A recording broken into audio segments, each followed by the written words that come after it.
Good morning friends. So welcome to the prelims booster session. आज का पहला topic है गोवा मैरीटाइम कॉन्क्लेव। तो जो थर्ड एडिशन है गोवा मैरीटाइम कॉन्क्लेव का, वो कंडक्ट किया जाने वाला है आने वाले 2-3 दिन में। और ये कंडक्ट कौन करवाता है? नेवल वॉर कॉलेज जो है गोवा में सिचुएटेड, वो इस गोवा मैरीटाइम कॉन्क्लेव को हर साल कंडक्ट करवाता है। ठीक है। अब ये प्रोग्राम है क्या असल में?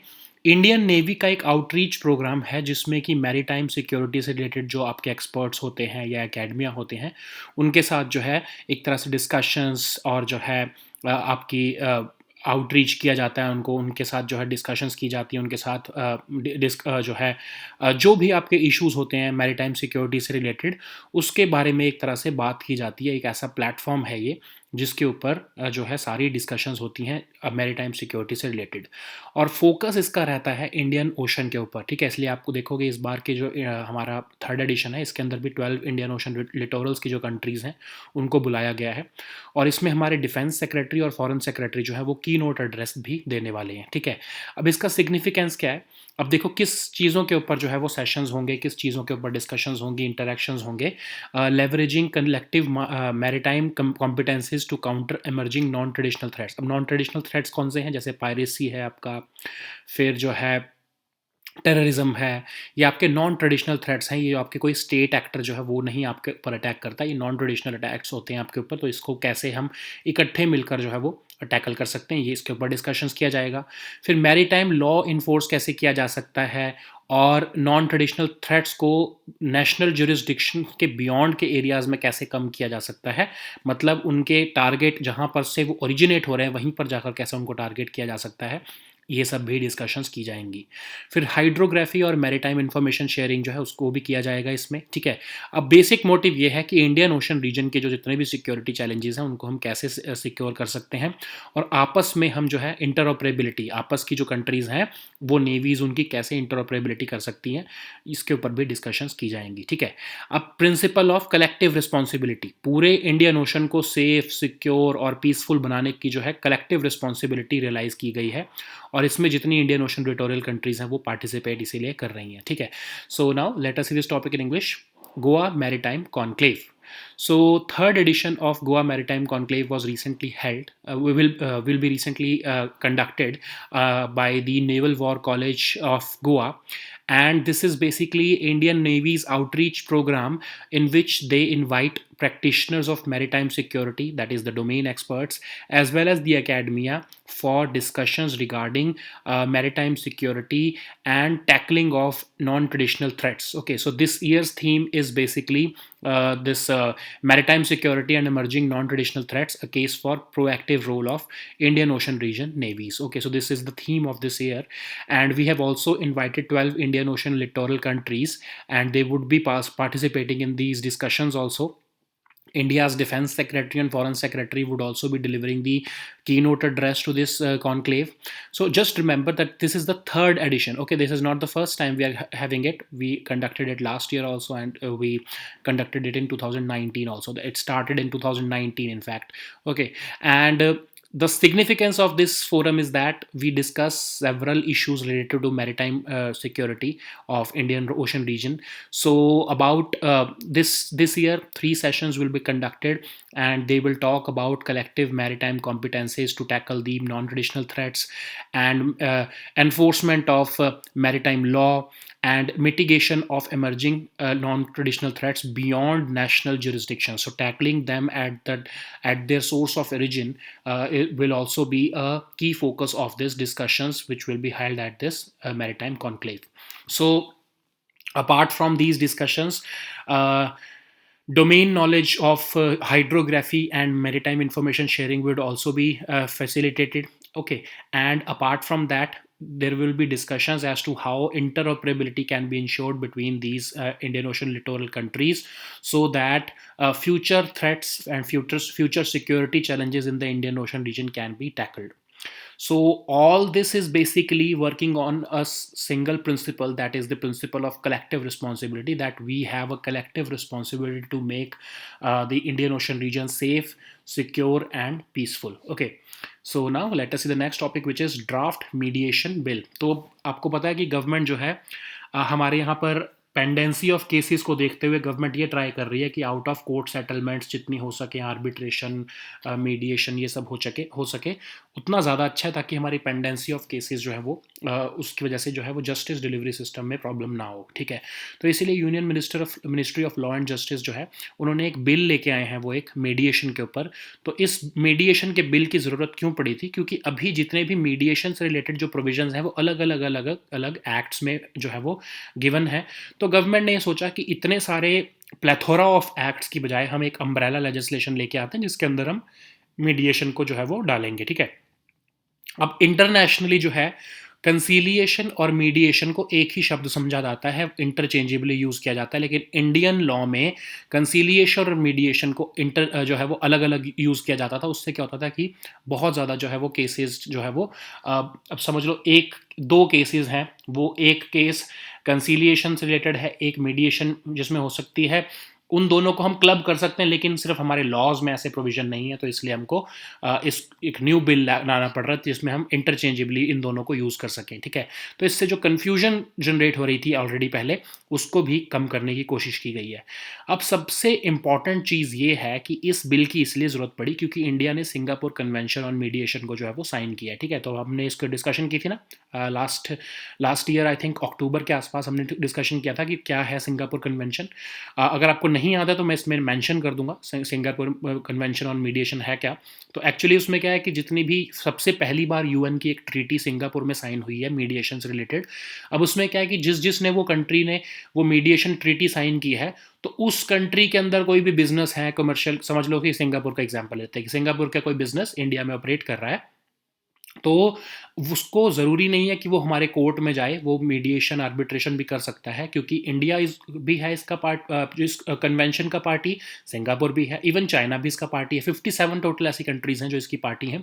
तो आपस में वो मीडिएशन जो है वो कर सकती हैं, कोर्ट जाने की ज़रूरत नहीं है, कोर्ट के जो है वो लंबे प्रोसीजर्स की ज़रूरत नहीं है। तो इसके लिए जो है यूएन ने एक ट्रीटी जो है वो पहली बार सिंगापुर के एक नाम पर जो है सिंगापुर में ट्रीटी जो है वो साइन की, सिंगापुर कन्वेंशन ऑन मीडिएशन उसको कहते हैं, ठीक है।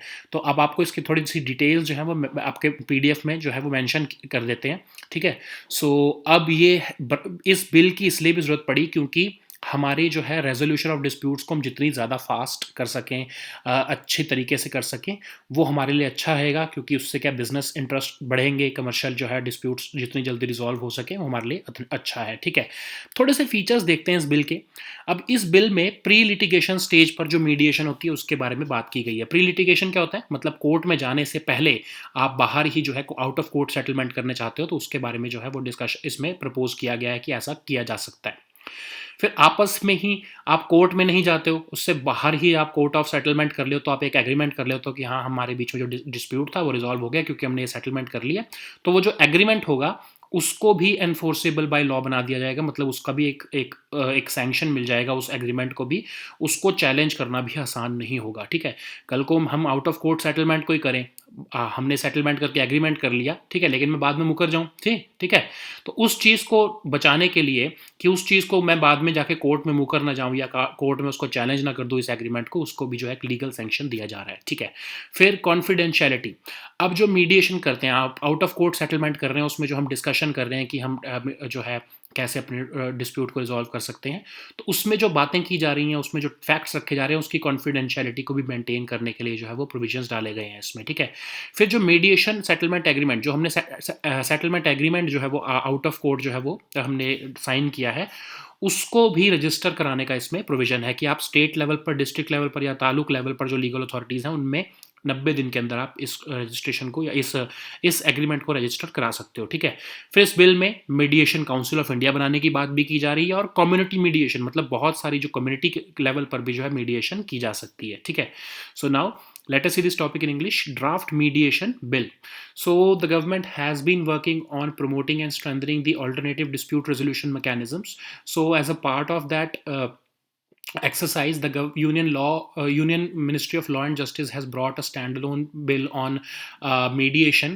So the need of the bill is that because we have several other enactments or several other bills or several other laws, in fact, which have the provisions of mediation, but to come out of this maze of so many legislations, the government has decided that they would be bringing an umbrella legislation related to this mediation, and it will also accommodate the international practice of using the two terms conciliation and mediation interchangeably. Okay, so currently the acts or legislations that we have in our country, they consider these two terms as separate, but internationally these two terms are considered same. So we have to follow the international model also. So we are also going to use these terms interchangeably. And it is important to have this bill because India is a signatory to the Singapore Convention in Mediation. Okay, so we discussed about it last year. Okay, so those who have not seen about it, or those who have not, or those who do not know about this Singapore Convention on Mediation, I will be putting the a brief introduction of this Singapore Convention in your PDF. Okay, so just read that. Okay, so this bill will promote, encourage, and facilitate mediation, and it will be an institutional mediation for resolution of disputes. And even the provisions will be made so that online mediation can be made acceptable also. Okay, so there are certain features of this bill that we must discuss here. So the first one is that the bill proposes for a pre-litigation mediation. Okay, so that out of court settlements can be made before you enter the court premises for a case. You can go for a pre-litigation stage where you can mediate, you can arrive at an agreement. So this agreement will be known as mediation settlement agreement, that we have if just suppose that we have had a dispute. Instead of going to the court, we settled that dispute out of the court, and we reached an agreement that so and so money would be paid by you, and so money would be received by me. So we have reached an agreement, and this agreement would be made enforceable by law. This will be having a legal sanction, so that none of the parties later on renege on the promises made in this agreement. Okay, so this agreement will be having a legal sanction. So, and the challenge to this agreement would be made only on limited grounds. Okay, so during the procedure of our mediation, all the facts and figures that we have discussed, the confidentiality of that should be maintained, and there are provisions which will provide immunity in certain cases against its disclosure. Okay, so the agreement that we have reached during the mediation, we'd have to get it registered with the state, district, or taluk legal authorities within 90 days, so that authenticated records of the settlement can be maintained. Even a provision has been made to establish the Mediation Council of India, and there is also a provision for community mediation, so that at a community level mediation can also be ensured. Okay, so now let us see the next topic. It's a very very important topic, all India judicial service. तो government of India जो है वो बहुत एक concerted effort लगा रही है कि सारी स्टेट्स को राज़ी करा जा सके कि ऑल इंडिया जुडिशियल सर्विस जो है वो बनाई जा सके. ठीक है, अब ऑल इंडिया जुडिशियल सर्विस क्या होंगी? जैसे आपकी यूपीएससी एग्जाम है वैसे ही एक तरह से एग्जाम होगा, और जो आपके अभी डिस्ट्रिक्ट जजेस या डिस्ट्रिक्ट लेवल पर या एडिशनल डिस्ट्रिक्ट जजेस की सिलेक्शन जो है अभी स्टेट्स करती हैं, वो एक यूपीएससी जैसा कोई बॉडी जो है वो करेगी. ठीक है, तो यही आपके समझ लो ऑल इंडिया जुडिशियल सर्विसेज है. ठीक है, तो जो लोअर जुडिशरी की जो रिक्रूटमेंट्स होती है उसको सेंट्रलाइज करना, उसको स्टेट से छीन कर सेंट्रल लेवल पर जो है वो रिक्रूटमेंट करना, उसको हम कहेंगे ऑल इंडिया जुडिशियल सर्विस. अब इसमें होगा क्या? अब एग्जाम्पल ले लेते हैं कि समझ लो ये काम भी जो है यूपीएससी को ही दे दिया गया. ठीक है, तो इसमें क्या होगा? यूपीएससी के एग्जाम लेगा, जिसके हिसाब से रैंक आया, जिसका जो कार्डर उसको अलॉट हुआ, उसको उस हिसाब से जो है लोअर जुडिशरी में की जो पोस्ट्स होती हैं जो डिस्ट्रिक्ट लेवल पर स्टेट्स में, उनको वो अकॉर्ड कर दी जाएंगी. ठीक है, ऑफ कोर्स इसमें आपका इंटरव्यू भी होगा. इंटरव्यू वहाँ की स्टेट्स के जो हाई कोर्ट्स हैं वही ले सकते हैं. ठीक है, बट एक एग्जाम जो रिटन एग्जाम है वो आपका एक सेंट्रल एजेंसी ही लेने वाली है. ठीक है, अब ये प्रपोजल जो है अभी इसमें क्या होता है, अभी करंट सिस्टम में क्या हो रहा है कि आर्टिकल 233 और 234 कहता है कि ये जो आपका डिस्ट्रिक्ट जजेस के लेवल पर जो अपॉइंटमेंट करना है वो स्टेट्स का जो डोमेन है ये स्टेट्स ही कर सकती हैं. ठीक है, इसमें सेंट्रल गवर्नमेंट नहीं कुछ इंटरफेयर कर सकती. तो होता क्या है कि जो आपकी स्टेट पब्लिक सर्विस कमीशन है वो एग्ज़ाम निकालते हैं, वो आपका रिटर्न एग्जाम लेते हैं जो आपका provincial civil services judicial exam होता है. उसके बाद जो लोग उसमें से सिलेक्ट होते हैं उनके जो है हाई कोर्ट्स के जो आपके जो पैनल ऑफ हाई कोर्ट जजेस जो है वो इंटरव्यू लेते हैं और उसके ही बेसिस पर जो है वो सिलेक्शन की जाती है डिस्ट्रिक्ट और एडिशनल डिस्ट्रिक्ट जजेस की, ठीक है। तो मतलब लोअर जुडिशरी की जो है वो आप ऐसे ही रिक्रूटमेंट की जाती है, ठीक है। अब जो है क्यों प्रपोज किया जा रहा है, ताकि अब इसमें जो है सबसे पहले तो 1958 में लॉ कमीशन ने बोला था, उनकी एक रिपोर्ट थी, report on reforms on judicial administration, कि स्टेट्स की जो कैपेसिटी है, अब कोई स्टेट्स तो बहुत अच्छी तरह से एग्जाम लेती है, बहुत अच्छी तरह से फेयर और बिल्कुल स्टैंडर्ड एग्जाम लेती है, कई स्टेट्स में ऐसा नहीं हो पा रहा है। तो एक तरह से पूरे कंट्री में सेम स्टैंडर्ड्स को मेंटेन करने के लिए एक सेंट्रलाइज्ड जो है रिक्रूटमेंट सिस्टम होना ज़रूरी है, ठीक है। फिर लॉ कमीशन की 1978 की रिपोर्ट में भी यही बोला गया कि एक ऐसा ही यूपीएससी टाइप एक बॉडी हो जो कि आपका लोअर कोर्ट्स के जो है जजेस का एग्जाम ले, ठीक है। फिर पार्लियामेंट्री स्टैंडिंग कमेटी की 15th रिपोर्ट 2006 में भी उसने भी यही बोला कि एक पैन इंडिया जुडिशियल सर्विस होनी चाहिए, ठीक है। अब ये तो आपकी सिर्फ लॉ कमीशन और पार्लियामेंट्री रिपोर्ट्स कह रही हैं, ठीक है। लेकिन सुप्रीम कोर्ट ने भी 1992 में ऑल इंडिया जजेस association versus union of India में कहा कि आप सेंट्रल गवर्नमेंट को कि जल्दी से जल्दी आप ऑल इंडिया जुडिशियल सर्विस को एस्टैब्लिश करो। फिर 1993 में किसी ने रिव्यू पिटीशन डाली तो कोर्ट ने जो है सेंटर को बोला कि अब आपकी जो है विजडम के ऊपर डिपेंड करता है कि आप इसको कब इनिशिएटिव लोगे, बट ये इनिशिएटिव लेना ज़रूरी है, ठीक है। फिर 2017 में भी सुओ मोटो कॉग्निजेंस लिया सुप्रीम कोर्ट ने और बोला कि एक सेंट्रल सिलेक्शन मैकेनिज्म बनाओ डिस्ट्रिक्ट जजेस की अपॉइंटमेंट के लिए, ठीक है। अब इसमें प्रॉब्लम क्या है कि सुप्रीम कोर्ट इसके फेवर में है, लेकिन हाई कोर्ट्स और जो स्टेट गवर्नमेंट्स हैं वो इसके फेवर में नहीं है, ठीक है। नॉट ऑल, बस मोस्ट ऑफ द जो स्टेट्स और हाई कोर्ट्स हैं वो इसके फेवर में नहीं है, ठीक है। क्योंकि अभी तो उनके हाथ में है ना, स्टेट गवर्नमेंट्स के हाथ में और जो हाई कोर्ट्स के हाथ में है कैसी सिलेक्शन होगी, तो वो अपनी ये पावर नहीं जाने देना चाहते, इसीलिए जो है वो इसको रेजिस्ट करते हैं। तो अब इसकी अपोजिशन क्यों हो रही है, इसको क्यों अपोज किया जा रहा है इस प्लान को? सबसे पहला तो फेडरलिज्म का खतरा है, फेडरलिज्म की पावर को एंक्रोच किया जा रहा है, तो ऐसा स्टेट्स का कहना है, ठीक है। दूसरा, लैंग्वेज एंड रिप्रेजेंटेशन। अब स्टेट्स कह रही हैं ऐसा, अब वैसे कि बहुत ही बोगस आर्ग्यूमेंट है ये, कि अगर सेंट्रल लेवल रिक्रूटमेंट होगी तो जो लोकल रीजनल लैंग्वेजेस, क्योंकि जो है जुडिशल जो आपका बिजनेस होता है वो रीजनल लैंग्वेजेस में होता है, तो रीजनल लैंग्वेजेस जो है वो कॉम्प्रोमाइज़ हो जाएंगी, बट ऐसा नहीं है। आपने देखा होगा जब यूपीएससी का एग्जाम होता है, जब आपका कार्डर अलॉटमेंट होता है, तो वहाँ जाकर भी तो वो रीजनल लैंग्वेजेस में बात करते हैं, वहाँ पर भी तो रीजनल लैंग्वेजेस जो है वो सीख लेते हैं। तो ये argument I do not by that, तो ये आर्ग्यूमेंट इज़ नॉट वैलिड, ठीक है। बट ऑफकोर्स स्टेट्स तो ये आर्ग्यूमेंट देती हैं। फिर स्टेट्स एक बहुत ही बोगस आर्गुमेंट देती हैं कि जो रिजर्वेशन बेस्ड ऑन कास्ट है और या फिर जो रूरल कैंडिडेट्स है या लिंग्विस्टिक माइनॉरिटीज़ हैं, उनके इंटरेस्ट भी जो है वो सेंट्रल टेस्ट जो है वो सिक्योर नहीं कर पाएगा, ठीक है। तो ये भी एक आर्गुमेंट बहुत वैलिड नहीं है जो स्टेट्स ये आर्गुमेंट दे रही हैं। दूसरा एक और आर्गुमेंट जो है वो हाई कोर्ट देता है, हाई कोर्ट कहता है कि सेपरेशन ऑफ पावर्स बहुत इंपॉर्टेंट है।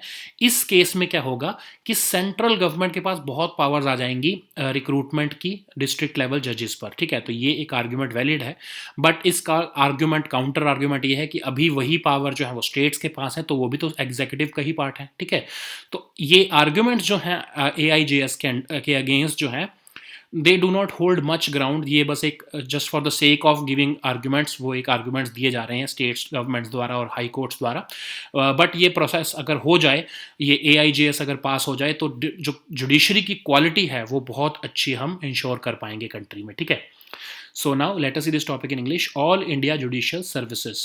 So the central government is putting up significant political capital, and they are pushing several states to convince them to establish this All India Judicial Services. Okay, so this is basically similar to your UPSC exam. Okay, so for the recruitment of additional district judges or district judges, that is the lower judiciary, a centralized recruitment is being proposed.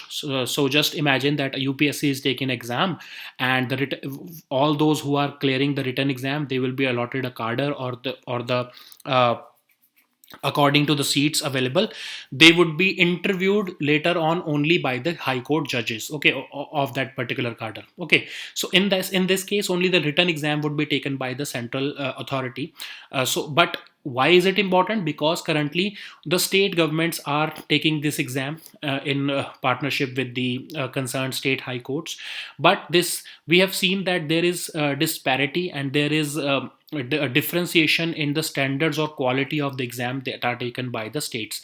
So there are states like Gujarat, Maharashtra, or even the bigger states. They have better quality of examination. They have a better uh, record of examinations, or even Delhi. But several states, they are not following the quality or the standards that are expected of them. Okay, so when we would be having a centralized recruitment like we have seen in UPSC, we would have a pan India level same standard and quality, and we would be giving better quality of judges to the lower judiciary. Okay, so what is the current system under the Article 233 and 234?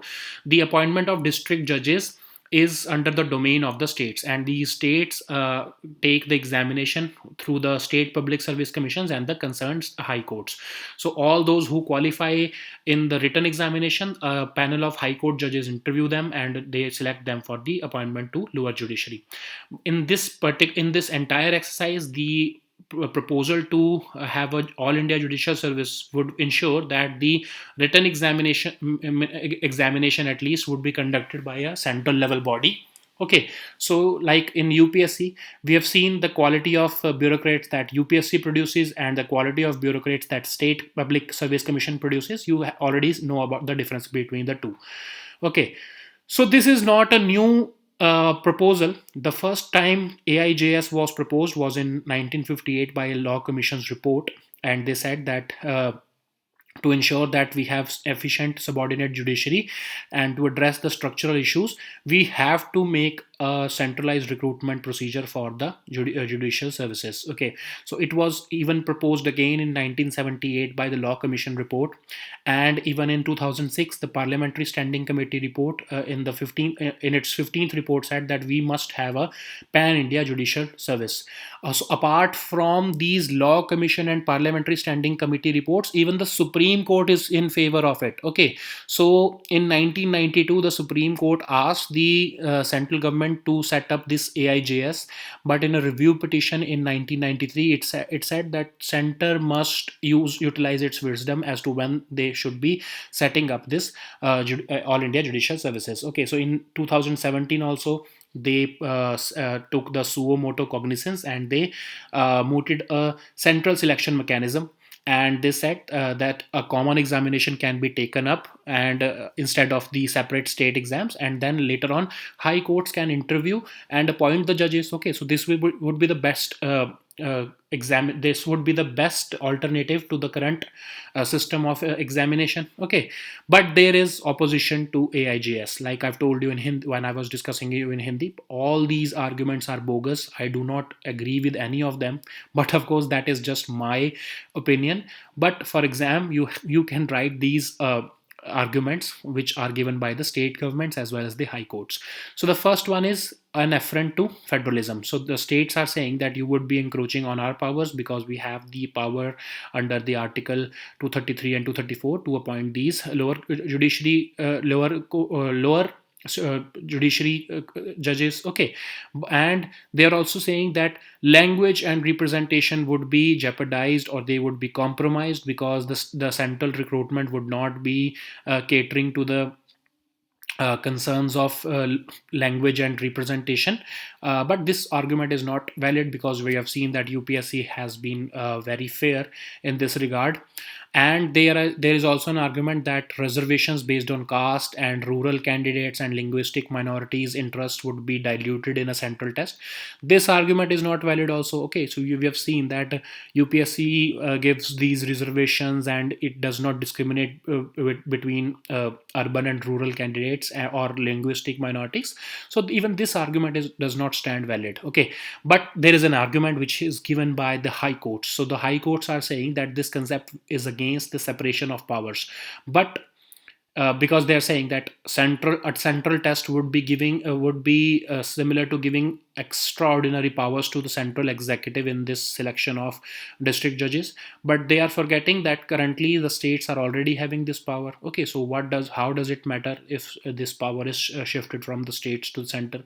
So that in that case, separation of power argument does not stand valid. Okay, so all these arguments are just for the sake of giving arguments. They do not stand valid in the uh, against the All India Judicial Services proposal. So, anyways, let us see the next topic, which is crisis in Bosnia. तो Bosnia जो है 1990s के बाद दोबारा से एक और crisis में फंसने की जो है वो सिचुएशन में आ गया है। उस टाइम पर तो यूएस ने एक पीस डील जो है वहाँ पर साइन करवा के कन्फ्लिक्ट को रिजॉल्व कर दिया था, बट अब एक और क्राइसिस वहाँ पर सिचुएशन जनरेट होने लगी है। ठीक है, तो 1992-95 के टाइम पर क्या हुआ कि जब यूगोस्लाविया कोलैप्स हुआ, आपको पता है ना यूगोस्लाविया बहुत बड़ी कंट्री थी और वो कोलैप्स हो गई थी। ठीक है, और यूगोस्लाविया के कोलैप्स होने की वजह से क्या हुआ कि जो वहाँ के सर्ब्स, क्रोट्स और जो बॉस्नियाक्स थे, वो अलग अलग एथनिक ग्रुप्स जो हैं वो बॉस्निया के जो है बॉस्निया में ही रहते थे, वो आपस में भिड़ गए। ठीक है, सर्ब्स को सर्बिया ने सपोर्ट किया, क्रोट्स को क्रोएशिया ने सपोर्ट किया, बॉस्नियाक्स जो है वो मुस्लिम्स थे, उनको जो है ऑफ कोर्स कोई आसपास की कंट्री जो है उसने डायरेक्ट तो सपोर्ट नहीं दिया, बट कुछ कंट्रीज थी जैसे टर्किश सपोर्ट उसको मिल रहा था ऑफ कोर्स।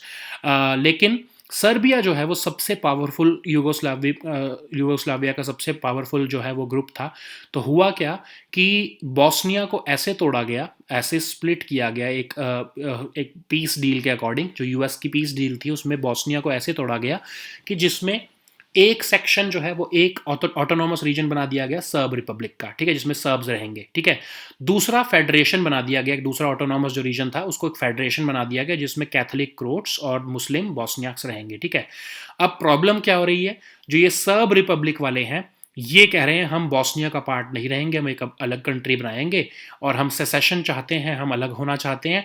और जो है उससे क्या होगा कि 2 ऑटोनॉमस रीजन बनाए गए थे जिसमें एक में सर्ब्स रह रहे थे, एक रीजन के अंदर क्रोट्स और बॉस्नियाक्स रह रहे थे। तो जो सर्ब जो है बॉस्निया का एक पार्ट जो है वो कह रहा है कि हम बॉस्निया का पार्ट नहीं रहना चाहते। ठीक है, तो अब जो कैथोलिक क्रोट्स हैं उनको ऐसा लग रहा है कि जो मुस्लिम बॉस्नियाक्स हैं वो उनके ऊपर जो है वो हावी हो सकते हैं, तो इसलिए वो भी जो है यहाँ पर कन्फ्लिक्ट की सिचुएशन में आ रहे हैं बॉस्नियाक्स के साथ। ठीक है, एक तो सब अपना अलग होना चाह रहे हैं। ठीक है, और ये जो दोनों इकट्ठे रहते हैं अभी, क्रोट्स और बॉस्नियाक्स, मुस्लिम बॉस्नियाक्स, इन दोनों को भी लग रहा है कि आपस में एक दूसरे के ऊपर शक कर रहे हैं कि अगर ये अलग हो गए तो कल को हम भी कब तक जो है इकट्ठे रह पाएंगे। ठीक है, तो सर्ब्स को तो सपोर्ट मिला हुआ है, आपके जो है रशिया से भी सपोर्ट मिला है, सर्बिया से भी सपोर्ट मिला है, तो इसलिए उनका तो अपना अलग होना जो है वो प्रॉपरली चल रहा है, वहाँ पर सेसेशन की जो डिमांड रख चुके हैं वो। ठीक है, अब जो क्रोट्स हैं उनको लग रहा है कि आने वाले टाइम में वो इस फेडरेशन में, जिसमें क्रोट्स और बॉस्नियाक्स, जो मुस्लिम बॉस्नियाक्स रहते हैं जिस रीजन में,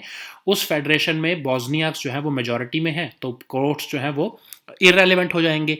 इसीलिए वो कह रहे हैं कि एक ऐसा लॉ लेकर आओ जिसमें हम क्रोट्स जो हैं वो सिर्फ अपने रिप्रेजेंटेटिव्स को सिर्फ हम ही चूज कर सकें। ठीक है, लेकिन अब इसमें प्रॉब्लम क्या आ रही है, बॉस्नियाक्स जो है वो मेजॉरिटी में है लेकिन उनका कोई एथनिक जो पैटर्न नहीं है, मतलब उनकी कोई ऐसी कंट्री नहीं है जो उनको सपोर्ट डायरेक्ट दे। ठीक है, तो वो उनको ऐसा लग रहा है कि सिंगल इंटीग्रेटेड जो बॉस्निया है वो टूट जाएगा और जो है इंटरनेशनल कम्युनिटी जो है के ही सपोर्ट पर वो है वो अभी तक रिलाई कर रहे हैं। ठीक है, तो अब ये एक बॉस्निया के इंटरनेशनल पीस एनवॉय हैं, उन्होंने बोला है कि अगर ये सिचुएशन ऐसी होती है कि सर्ब्स जो है वो अलग हो जाते हैं तो ये क्रोट्स और बॉस्नियाक्स भी आपस में जो है वो कन्फ्लिक्ट की सिचुएशन में आ जाएंगे और दोबारा से वही हम back to the square one वही सिचुएशन में चले जाएंगे जब ये तीनों जो है एथनिक आइडेंटिटीज़ जो है आपस में कन्फ्लिक्ट में चली गई थी। ठीक है, सो now let us see this topic in English. Crisis in Bosnia. So Bosnia is going through its worst political crisis since the 1990 war. At that time, the US sponsored a peace deal and it ended the conflict. So actually, during the 1992 and 1995, what happened that Yugoslavia collapsed and the disintegration of Yugoslavia created a vacuum, and the residents of Yugoslavia, erstwhile Yugoslavia, the Serbs, Croats, and Bosniaks, they started fighting each other for the territory. Okay, so the Serbs were supported by Serbia, the Croats were supported by Croatia, but Bosniaks were Muslims and they did not have any patron. Okay, unlike the Serbs, which were having Serbia, and Croats were having Croatia, Bosniaks were not having any patron. Okay, of course they were given support by some Turkish elements, but there was no direct patronage from there. They were not having any direct patronage from any particular neighboring territory. Okay, so it led to a conflict, and it was the worst conflict. Almost 1 lakh people died, and 2 million people were displaced. But the US sponsored a peace deal, and the solution was made that this Bosnia region would be created into two territories.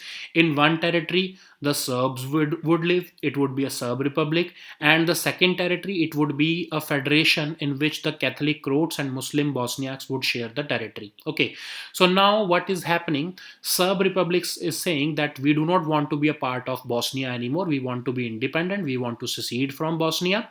So now the Catholic Croats and Muslim Bosniaks are at loggerheads now, because they are saying, because Muslim Bosniaks are at majority. So the Catholic Croats are thinking that these majority Muslims or majority Muslim Bosniaks, they would be eating up their share of political power. That's why they are demanding a political system in which these Catholic Croats would vote only for themselves. Okay, but Muslim Bosniaks are not going to accept this thing, of course. So there is a situation brimming, and a war-like or ethnic conflict-like situation may re-emerge after the 1990s. This has been this Bosnia's new international peace envoy Christian Schmidt had also warned that the prospects for further division and conflict has become very real. Okay, so now let us see the next topic, which is Booker Prize 2021. तो अभी south Africa के एक play right और novelist हैं Damon गैलगर, उनको जो है ये आपका बुकर प्राइज़ मिला है इस साल का. उनकी जो बुक है द प्रॉमिस नाम से, उसके लिए उनको ये प्राइज़ मिला है. ठीक है, तो ये बुक जो है आपके साउथ अफ्रीका का जो पूरा पीरियड था अपार्थीड का, कि वो अपार्थीड से अब कैसे एक डेमोक्रेसी में ट्रांजिट हुआ है 1948 से लेकर 1990s तक का जो पूरा वो एक जर्नी को कवर किया है इस बुक में.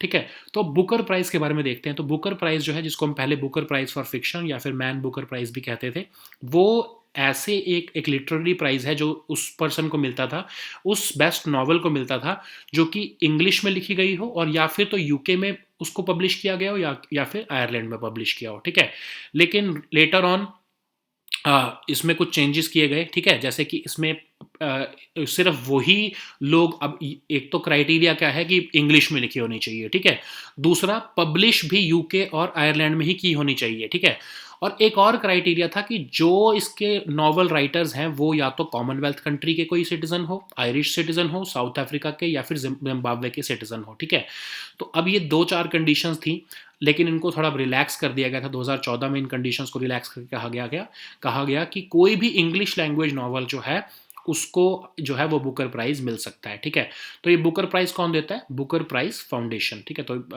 जो याद रखना है थोड़े से फैक्ट्स जो हैं. ओरिजिनली क्या था, क्या क्या जो है आपके एलिजिबिलिटी क्राइटेरिया क्या था, और अब 2014 के बाद तो सिंपल सा क्राइटेरिया क्या हो गया कि कोई भी इंग्लिश लैंग्वेज नॉवल जो है उसको ये प्राइज़ मिल सकता है. ठीक है, so now let us see this topic in English. Booker prize 2021. So the South African playwright and novelist Damon Galgut has won the 2021 Booker Prize for his novel The Promise. So The Promise is a book which is set on the South Africa's transition out of apartheid, which was a system of racial segregation, and this is a journey of people out of this apartheid era, and this has received the Booker Prize for this year. Okay, so this Booker Prize was basically earlier known as Booker Prize for Fiction, and later on it was called Man Booker Prize. And there were certain conditions, eligibility criteria based upon which the prize was given. So the first one was that the novel must be in English, and the second one was that the novel must be published in either United Kingdom or Ireland, and the third criteria was that only those writers who are the citizens of either the Commonwealth countries, Irish citizens, South Africa, or even Zimbabwe, they were eligible for this Booker Prize. Okay, but in 2014 the Booker Prize Foundation, which gives this prize, they made an amendment, and they changed the eligibility criteria, and they widened the criteria so that any English language novel can get the Booker Prize. Okay, so these were our topics for today. We'd meet next time on Monday now. Until then, goodbye and take care.